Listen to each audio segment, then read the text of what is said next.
Today is Patriot Day. And if I'm not mistaken, this is this third Sunday that has fallen on 9/11 since that 9/11 2001. This may be the second. I think it's the third. And so it doesn't happen very often where Patriot Day, 9/11, actually falls on a Sunday. It didn't fall on a Sunday in 2001 either. But it's a great time to remind ourselves of the things that we need to know. One of the hundreds of thousands of images that came across our screens and our image in our minds on that day and in the days following was a photograph of a simple handmade sign hanging outside of a building that apparently was pretty near where the Trade Center had been in New York, the World Trade Center in New York City. And the sign just contained this solemn promise: we will not forget. We will not forget.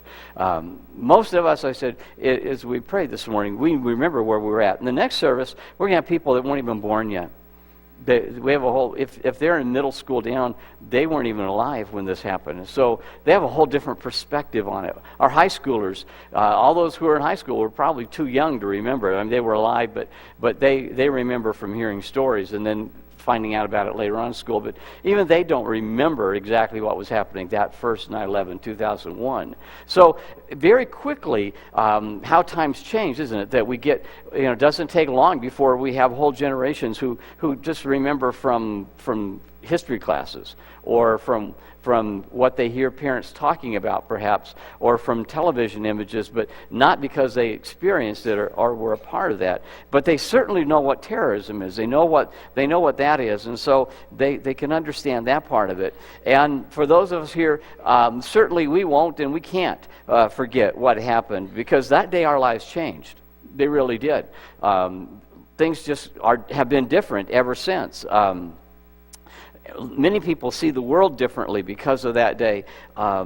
There are things that happened in the aftermath of what took place. We rethink what we're doing, where we're going to go, how we're going to get there. For many of us, we started flying a flag that day for the first time, perhaps, or regularly. I put on this lapel pin on that day, and I've always kept it on the suit that I was wearing ever since that time, because it helps me remember, because it was also very quickly after that our troops went into battle. And even though I was in the Navy Reserve, never got called up to go overseas in support of the battles that we were in, but certainly was supporting those who were and involved in that part of it. And I remembered that even today we have people that are, some of our military are in harm's way, fighting the battle of terrorism, because that battle has not been won. It is not finished. And so the negative impact was tremendous. I went back and looked at some of my things from back in 2011. Then I looked at it at 2001. Then I looked at some of the stuff that I had on the very first anniversary, and I started looking at the things that had happened in that very first year of after the event of 2011. And you realize, I went back and looked at it, I was shocked to remind myself of what happened. More than $40 billion, 2,800 people, more than that lost their lives on that one day, on that one morning. And then beyond that, there were over $40 billion worth of damage that was done to property and those types of things. More than $1 trillion in losses to the global economy. More than $1 trillion from that one morning. And then more than 300,000 people lost their jobs that day because there was no place for them to go back to work for. And so it was a tremendous hurt to our nation and to our economy. And we see that there's some positive things that happen though as a result as well. In 1 year to the day after 2001, our president at that time, President Bush, spoke these words to our nation. He said in the past week, not a year later, a week later, he said these words. He said, in the past week, we have seen the American people at their very best everywhere in America. Citizens have come together to pray, to give blood, to fly our country's flag. Americans are coming together to share their grief and gain strength from one another. Great tragedy has come to us, and we are meeting it with the best that's in our country, with courage and concern for others. And so because this is America, and that's who we are. He's saying this is who we are as a people, and that's what our enemies have attacked. That's what they attacked in 2001. That's what they continue to attack. And he's saying that's why we're going to prevail, because we have a different stand. We have a different standpoint in a way that we look. And so there were some lessons that we have learned over the years, and I just want to share 3 of those with you this morning very quickly. 3 things that in these last 15 years, but that kind of gelled or came to place in our thinking in our country. So three areas in which our motto must continue to be: we will not forget. It may be 15 years ago, but we will not forget. So what is it that we learned that we don't want to forget? I think, first of all, in those years, we have learned about our priorities. Especially early on, we learned about our priorities.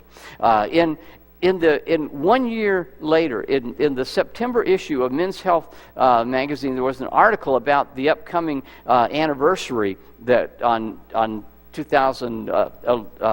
January 11th, 2002, and this is what it said. It said, none of us will forget where we were on September 11th, 2001.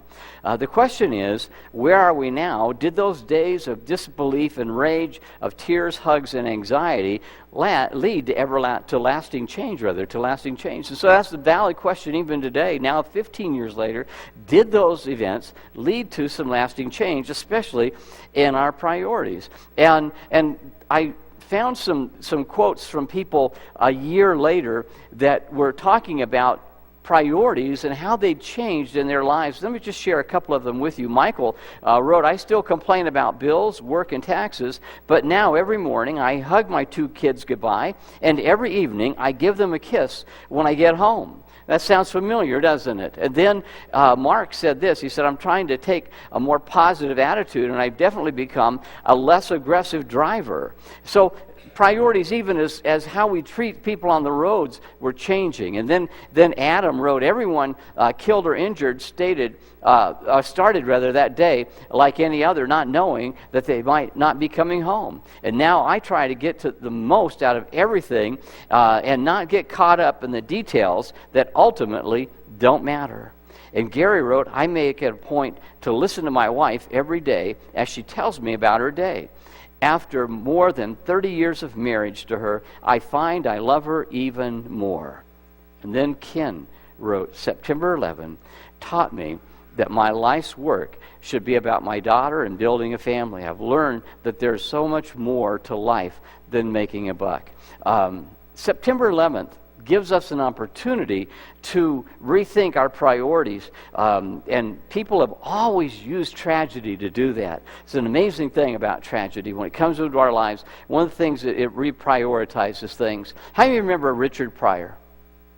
A lot of you remember him. You remember that toward the end of his life, he was burned very severely, almost to the point of death. And this is what he said after he had somewhat recovered from that. He was on the Tonight Show with Johnny Carson, and he discovered.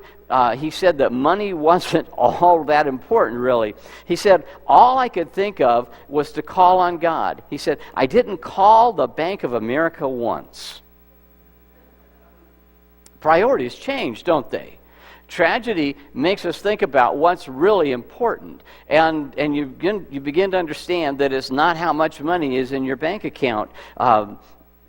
In that ensuing time, especially early on in that first year or two after 2001, the National Center on Addiction and Substance Abuse reported that for the first time, the majority of students, talking about high school students primarily, said that their schools were drug-free, and Joseph Califano, the Center's president, said this may be a reflection of the issue of patriotism, that it's unpatriotic to do drugs, and then he said, or perhaps it may be more that parents are interested in their kids more than they were before, after 2001. And we began learning and relearning the important lesson about our priorities, about what's really important in life, and the lessons that we don't want to forget. And what we really find out is that people matter more than things. We learned that people are what's important. But that wasn't new. The Apostle Paul said the same thing here in Romans chapter 13 and verse 8. He says, "Let no debt remain outstanding except the continuing debt to love one another. For he who loves his fellow man has fulfilled the law." Our responsibility is to love people, to make them the important issues in our life. Not all the stuff, not all the things that we can do. And Paul reminds us here that it is not the things that we can accumulate that give life real meaning. It is the relationships that we nurture and that matter the most. And so we need to continue to remember. Let's not forget about that priority, that our priority, number one, needs to be that we're going to love God with all our heart, all our soul, all our mind, and that we're going to love people as we love ourselves. That people are always going to be our priority. And then secondly, we learned not just about our priorities, but we learned about sacrificial living as well. We've continued to learn about sacrificial living and how important that is. Like his brothers and his father before him, Mike Keogh was a New York City firefighter, and he responded that day to the World Trade Center on September the 11th. And when he got there to rescue lives, and people were rushing down the stairs to get out of that burning tower, and he was seen going into the building and climbing up the stairs. And then there's an image of him. There's a picture of him that someone was able to capture on a cell phone camera in the stairwell on the 28th floor, and you can see this crowd of people coming down. Everybody's coming down the stairs except for Mike Keogh, and he is moving up. He's still going up the stairs against the flow of this humanity coming down, and he continued to go up, and it's just this servant, this dedicated servant moving up the stairs, and the picture was just widely circulated, and even earned him the label of hero.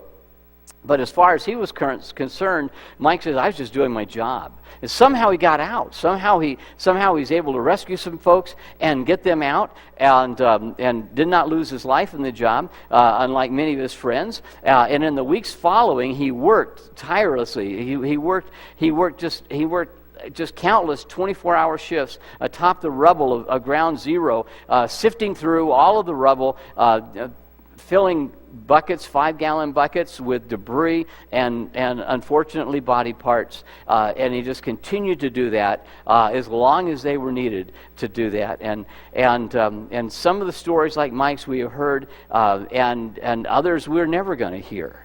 We're just never going to know what happened. Some of the names we learned, some we're never going to know. Some of the heroes, we know who they are. Others, we have no idea what they did during that time. And it reminds me that there were still 23 police officers and 37 Port Authority officers and 343 firefighters who gave their lives that day. And most of us don't remember all of their names. Very few of them perhaps would know any of them. But that doesn't mean that they didn't practice sacrificial giving and sacrificial living. It's interesting as we approach this that this day that there are those who are disputing our flag and the importance of it and making a big deal out of that. There are always those who make big money in entertainment, and they're always squabbling about it, always holding out for more, and those types of things, as if to remind us that we're rich or that we're pampered, but we're not your heroes. And then there are those who are the true heroes, who really practice sacrificial living, and in many times sacrificial giving. But they aren't the only ones, because there are thousands and thousands of people who give sacrificially in crises. And there are rescue workers who labored that day without pay to bring people to safety or to healing, and there are people who continue to do that. In verse 8, Paul said here, "For he who loves his fellow man has fulfilled the law," once again. He said, just to remind us that when we are loving our fellow man, we are living sacrificially. We are fulfilling the law. In our Christian subculture, we remember those who the real heroes are. The real heroes are not those who stand in pulpits and preach to large crowds, and they're not the ones who perform music in front of massive crowds. I think the real heroes in our subculture are people who do things like volunteering for the nursery. And they clean dirty bottoms, and they clean rooms, and they help keep buildings clean, and they volunteer to work with teenagers, of all things, and they help the youth pastor on sleepovers. And they say, "I'm going to be locked up in a building with teenagers all night long." What was I thinking? But some of those are the heroes of the Christian faith. And we got to get that straight, because sometimes we think, well, this is the person I see up front, or are these the people I see on television, and they must be the heroes. And they're not necessarily the heroes.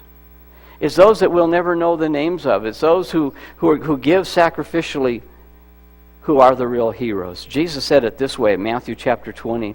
He said, "Whoever wants to become great among you must be your servant, and whoever wants to be the first must be your slave. Just as the Son of Man did not come to be served, but to serve and to give his life as a ransom for many." And we're called to sacrificial living, sacrificing for others, even if it costs us of our own lives. But that's what we're called to do. And so we learned about learning priorities and sacrificial living, and then we've learned since that day what our real mission is in life. We've learned about our mission in life. For those first few weeks after the attack, America came together like it hasn't done in hundreds of years, it seems. I mean, if you remember back to those days, Republicans and Democrats cooperated with one another for like the first time in anybody's memory. It was an amazing thing.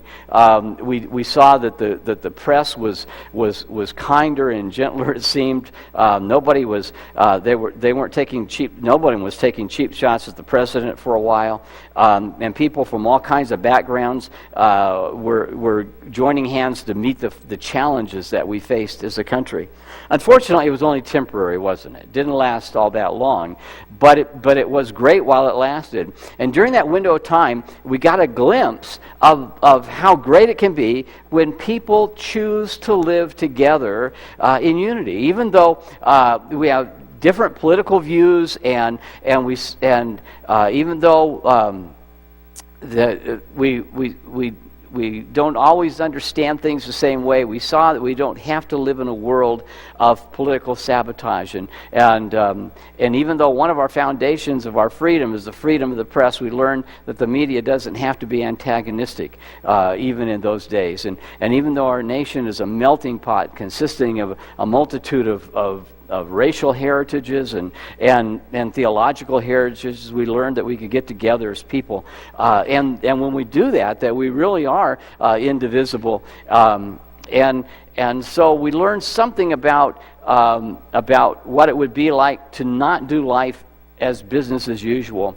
And we, as God's people, we don't want to forget that. In Ephesians chapter 4, verse 3, Paul said, "Make every effort to keep the unity of the Spirit through the bond of peace." And then King David said much the same thing in Psalm 133:1. He said, "How good and pleasant it is when brothers live together in unity." And we need to do that. And it really becomes as simple as this. And it's as simple as that God wants us to get along with one another. That's not a hard concept. We just have a hard time living it out. But the Bible calls it down into that something that simple, that God says that as people that we're to get along, especially in the family of God. That if we can't get along in the family of God, then there's very little hope that our society is going to get along with one another.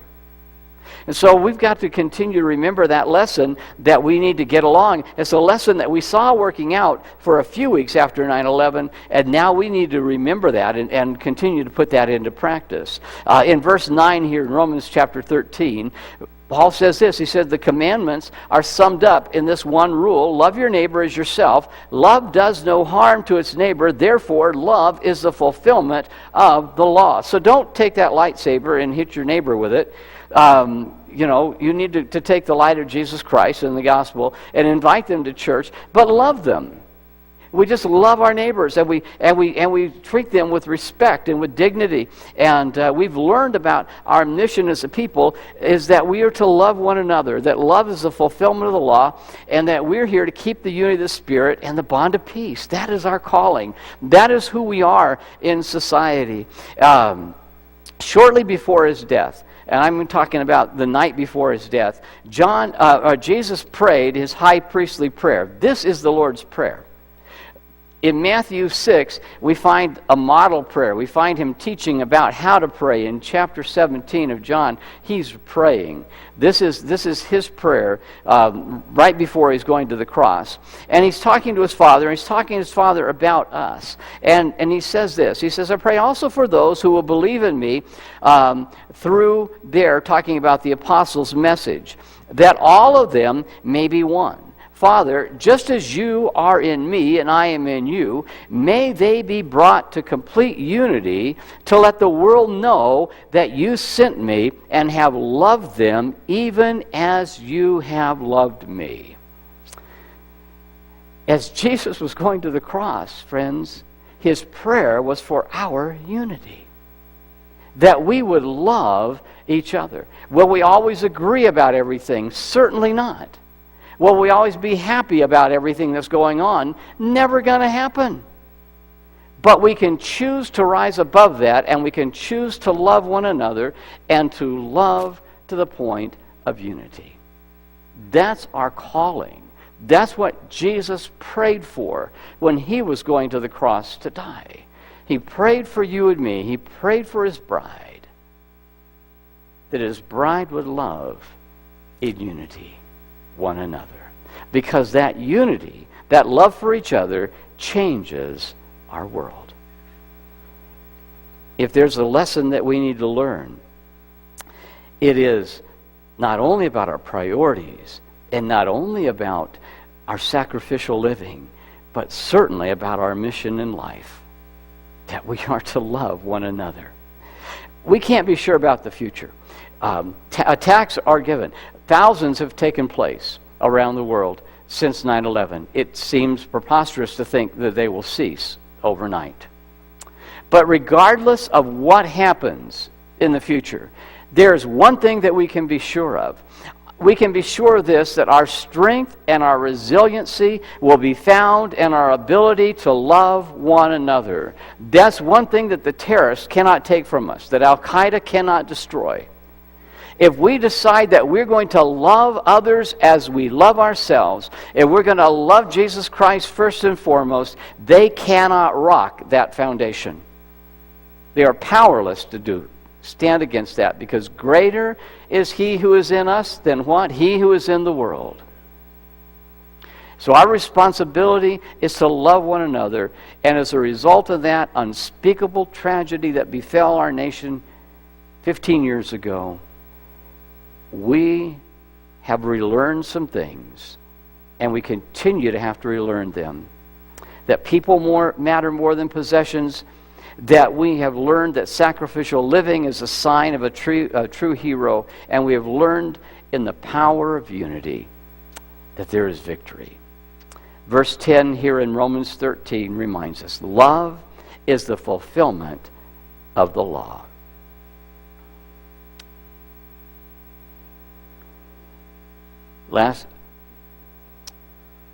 September 20th, 2001, President Bush spoke these words.